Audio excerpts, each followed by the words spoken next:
Hello and good morning and welcome here in our group Complex PTSD and Thriving. So this is a group where we specifically work together in actually creating a better future for ourselves, helping us, improve our quality of life, our day-to-day living, so we can have some more nurturing, loving, caring connections, or have jobs or careers and things like that where we feel is really meaningful to us, or even hobbies, that we love and we just are really passionate about, and that sparks some joy within ourselves. We want all those kind of things. So I thought today's topic is confidence because so often people come to me and say, but Tanya, I don't have the confidence to do whatever it is. Okay, has that been you? Okay, first I encourage you to put a yet in the end. So say, if I don't have the confidence yet to do, at least that signals to your brain that there is change possible.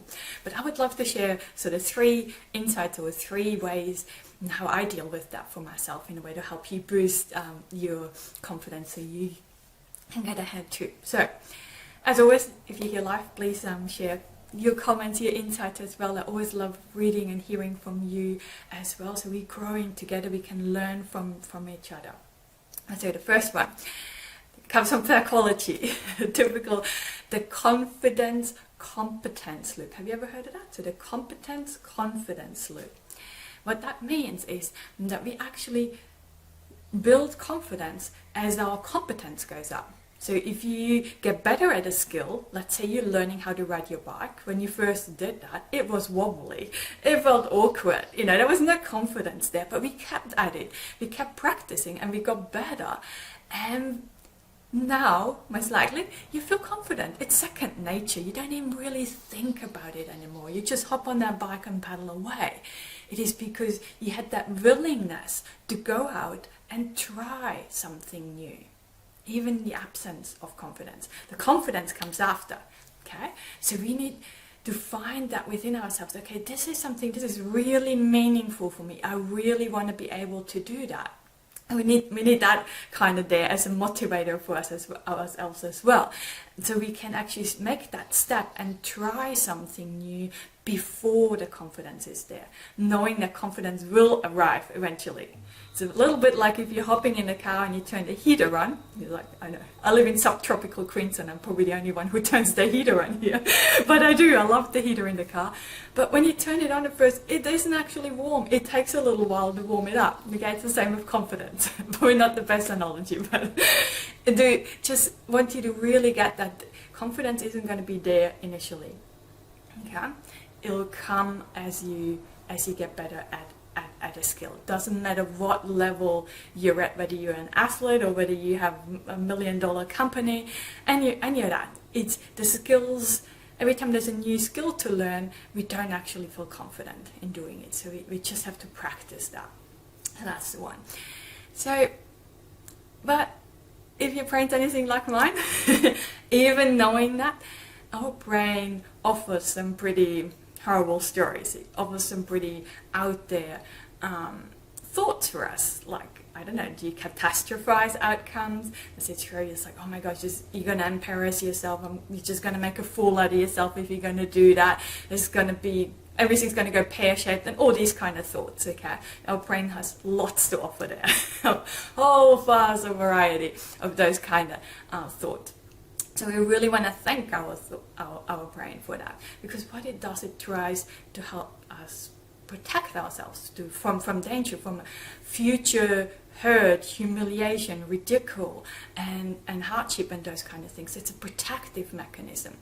And so while I said everyone kind of struggles with that a bit, that when we're learning a new skill that they don't feel confident, what's more difficult for us is that even though we know now that our brain is catastrophizing, we're kind of aware of it, but there's also that essence, there is some truth to that, because we had all this trauma in our life. And so when this comes up, it's really important. It's a key step, okay? It's key to pause there and really acknowledge that, because this is your inner child crying out for help. This is your inner child being really scared, to really pause it. Oh, I know. This was really horrible for you. You really went through some really tough times. And lots of abuse, really acknowledging that your inner child is really scared right now from trying that, and also reminding yourself that I am here for you now, or reminding your inner child. I'm talking myself through that. I don't know if you've done inner child therapy, but I really talk my inner child through all these fears. Because every time I try to do something new, my inner child is really going to kick up a storm and gets really anxious and comes out swinging, she doesn't want to do stuff.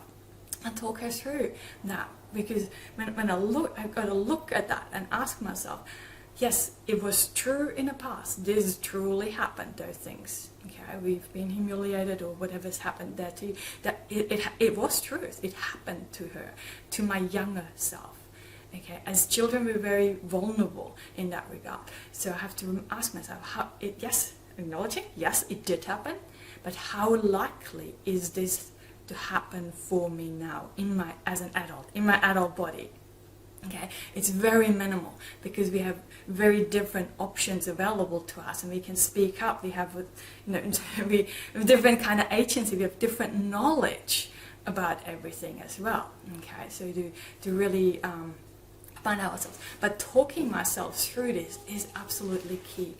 Absolutely key, and I have to do that many times. Just talking myself through, or talking my inner child through once, doesn't do it. If it's a big step outside of my comfort zone, or something big that I would like to try and learn there. So I just wanted to flag that. We've got to, just like with a little child, my inner child needs a lot of reassurance, and having that willingness to give that to myself now, giving her that kindness, love, or nurturing, all those kind of things that she needed. Okay, I just wanted to flag one more thing here, because I know you guys, you're all here in the complex PTSD thriving group, so we want to thrive. So you're out on the Facebook groups, you're reading blogs, you're on the YouTube channels, you're reading books. There's so much information, okay? Because you're probably working on a lot of different things, whether this is insomnia, or you want to change your diet, or you working on that anxiety, or you want to have a better relationship. All those different things we're working on, and we're trying to get information. And what happens? We have this information overload. Then we're getting overwhelmed. So it's not just that we don't have the confidence to make the next step. It's almost like we don't even know anymore where to start. Have you been there? I sure was. Because I was so busy consuming, and I didn't take any actions on what I was consuming. Because back then, my brain was offering the thought, I don't have the confidence to do that, okay? So I had to really slow those things down and just consume something, listen in, journal about it, think about it. How did that resonate with me? How does that feel for me? Do I need to take that on board? Is it the right thing for me? See, I'm a coach. I'm Tanya Windiger, by the way. I never introduced myself, but I'm just figuring. I'm assuming you guys know who I am. But yeah, I love that about coaching, that I can help people find or tweak strategies so they fit for each individual, because we're so unique. We need those unique approaches. So it's not another chore list that we have, putting things on our plate, but it's something that we actually enjoy, or something that's natural to our being, and it feels good to actually do that. So I love doing that. If you need some one-on-one support for that, then please reach out. I'm happy to have a chat with you. Just book a free discovery call. We can do that, okay? But I think it's really key when you're getting so much information to just slow things down a bit and just pick the one thing. I always just work on one thing, try something new, see how it feels for me, and then I go on to the next thing, so I don't overwhelm myself. Okay, so that was a lot, but that's essentially how I talk myself through. So we all know, so it's a competence-confidence loop. So The confidence comes after we actually had the willingness to go out and try something new and get better at that skill. That's when the confidence arrives. And when my mind offers all sorts of crazy thoughts, I thank my mind for trying to protect me and really have a conversation, a kind of loving conversation with my inner child, how I support her and how we're going to do this together, so she doesn't feel so frightened and freaked out. Okay, so think, oh, hi Joanne, overwhelmed. Yes, we quickly feel overwhelmed. Hi Larry.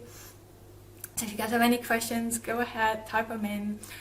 Tell me what you're doing to help you boost your confidence and step outside those little steps. Because there's one more thing. See, I skipped that bit. That one's important as well. Because when we go out and we try something new, it's not always going to turn out. Some things really go pear-shaped. It really doesn't work. Maybe whatever it is. It's very important. What do you make that mean about yourself when it doesn't turn out? Okay, I don't know if you read that book, Failing Forward by, I can't remember the author's name, Failing Forward. It's a good book. But essentially, from everything that we do, whether you want to call it a fail or a mistake or anything, I don't even like to call it that anymore, but it's like, it's a learning experience. You stepped outside, you had the willingness to try that. It didn't turn out, but you learned something from it. So next time you want to try something new, you can say, oh, hang on, last time I did that was very similar. It didn't work for me. So maybe I need to look for something different. You're using that learning for your next decision. It helps you, and you're still moving forward. Okay, it's very key. So the learning opportunities, every time we learn something from that. Oh, hi Karen, good to see you. I'm glad those examples helped. So so I think hopefully that helps you guys, and I'm looking forward to hearing from you. So in the meantime, sending you lots and lots of love and rainbows to brighten up the tough times just a little. See you guys, bye.